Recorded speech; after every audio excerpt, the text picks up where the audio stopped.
attended AFROMedI 2 in 2022. Then in 2023, we had a general election in Zimbabwe. And there were several election observers, regional and international. And of all the observer missions, the regional one, Southern African Development Community, was on the spotlight because Zimbabwe is a member state of the SADC. So whatever verdict the SADC was going to make on those elections was very crucial for Zimbabwe. And the head of that observer mission was from Zambia, Nevas Momba.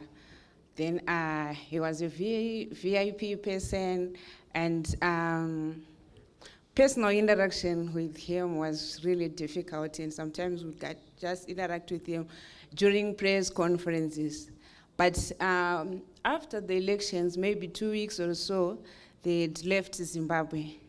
But it happened one day, we had a story that we wanted to write, and we wanted Nevas Momba, the head of that election observation mission's comment. But we didn't have his conduct, but that was going to be our lead story for the following day. But then I remembered I had a contact of one journalist, Darlington Mwendabai in Zambia. I had met Darlington during AFROMedI 2 in Kenya. So I texted Darlington, "Hi Darlington, I'm Mirriam from Zimbabwe, you remember me?" And he said, "Oh yes, I remember you." And I said, "Do you know Nevas Momba?" And they said, "Yes, he's a very popular politician here in Zambia." And I said, "May I please have his contact?" And he said, "No, let me text you." In a minute, I had Nevas Momba's contact.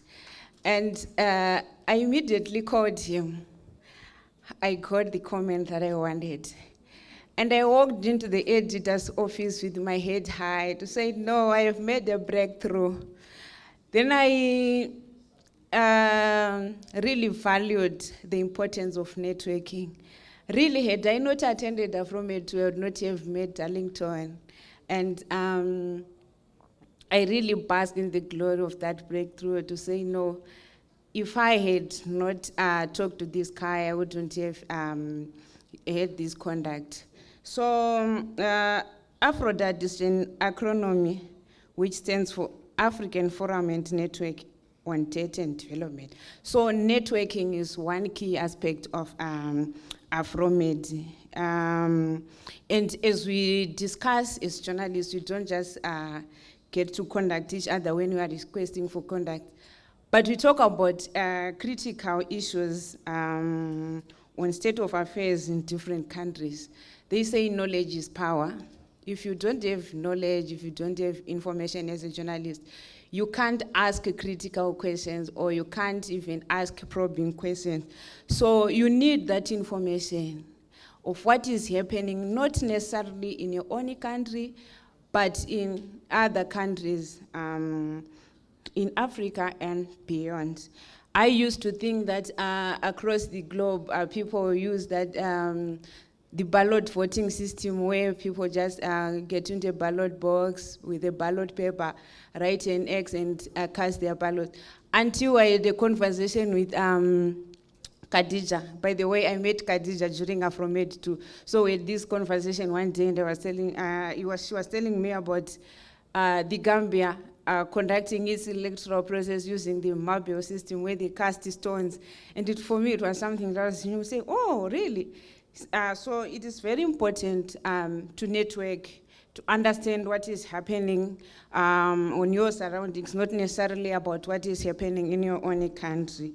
And I was also telling her, she was surprised that whilst we use the ballot voting process in my own country, we had a situation during the August 2023 election where an opposition political party abandoned that ballot voting process and instead using a unique style of candidate selection, where those who had been nominated to run for parliamentary or council seats, they would stand in a file.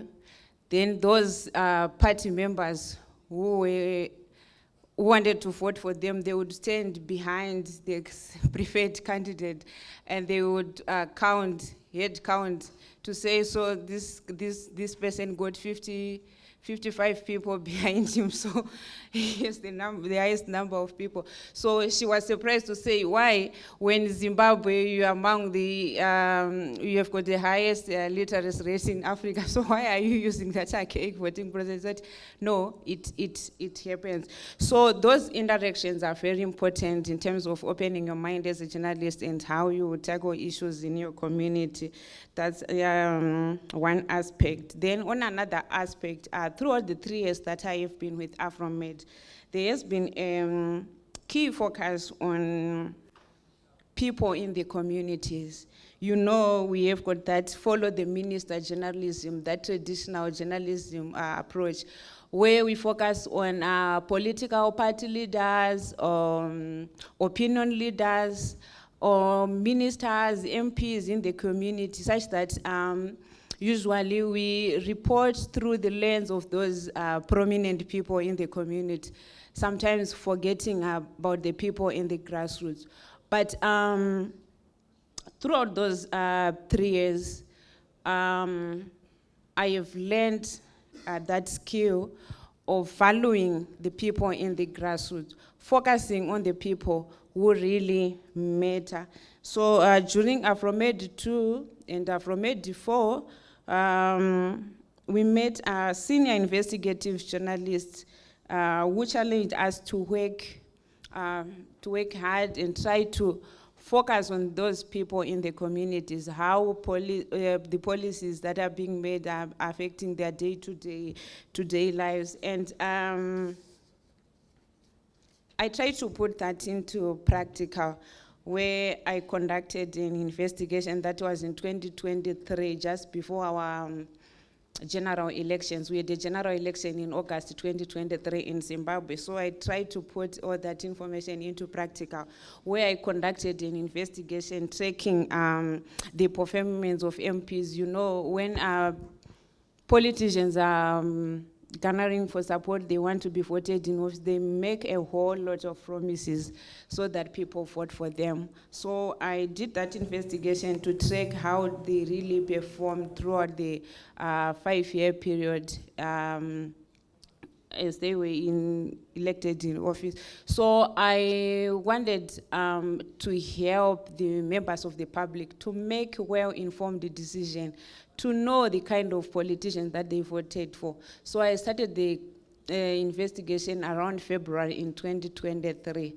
So I was actually visiting communities, it was a community-based investigation. I was focusing on communities. I wanted the voice of the people. So I went to communities I was just asking ordinary questions from ordinary people to hear how they felt about their representatives. So I just selected a few constituencies due to financial constraints. So I did a few constituencies where I actually visited them and asked those questions to say, how did your MP utilize their constituent development funds? And if they told me, for example, that you bought this, I would ask to really see if it was true. So after that, I had to go to Parliament requesting for the record of how it dispersed the constituent development funds to those respective constituencies. But there, I had a challenge because the Parliament authorities did not want to release those financial documents. And the reason was that they couldn't release that information because we're heading to yet another general election. So if I exposed those members of Parliament, it means I would not be doing them good because some of them were seeking re-election. So if I wrote, for instance, that MP so and so did nothing with the CDF, it means next election he was not going to be elected. So that was the basis under which the parliament refused to release that information. So I decided to take that case further. I had to engage the lawyers with the help of my editors. We engaged the lawyers, and we wanted to take Parliament to court to compel it to release that information, because we were saying it was in the public interest. But unfortunately, due to bureaucracy, I did not manage to finalize that court case before the August 2023 election. Unfortunately, I had to publish that story well before the court case had been finalized. But it all goes back to the trainings that we had, the challenges that we had during the AFROMedI trainings. Had it not been that, possibly I would be continuing with that follow the minister journalism, focusing on those prominent figures that matter in politics. So I think it is very important for us as journalists to consider focusing more on the people themselves, to hear a lot of stories about what the people are doing, because people-centered stories have got impact. I remember also last year we did a story which was really focusing on the people, about a local authority which was fleecing ordinary citizens, to say if you want to use a public toilet, you have to pay. It was a corrupt way of those officials to get money, ordering people to pay for them to access a public toilet. So we wrote that expose, and that story won 2 different national awards, the one on the human rights aspect as the best story on the human rights aspect, and the other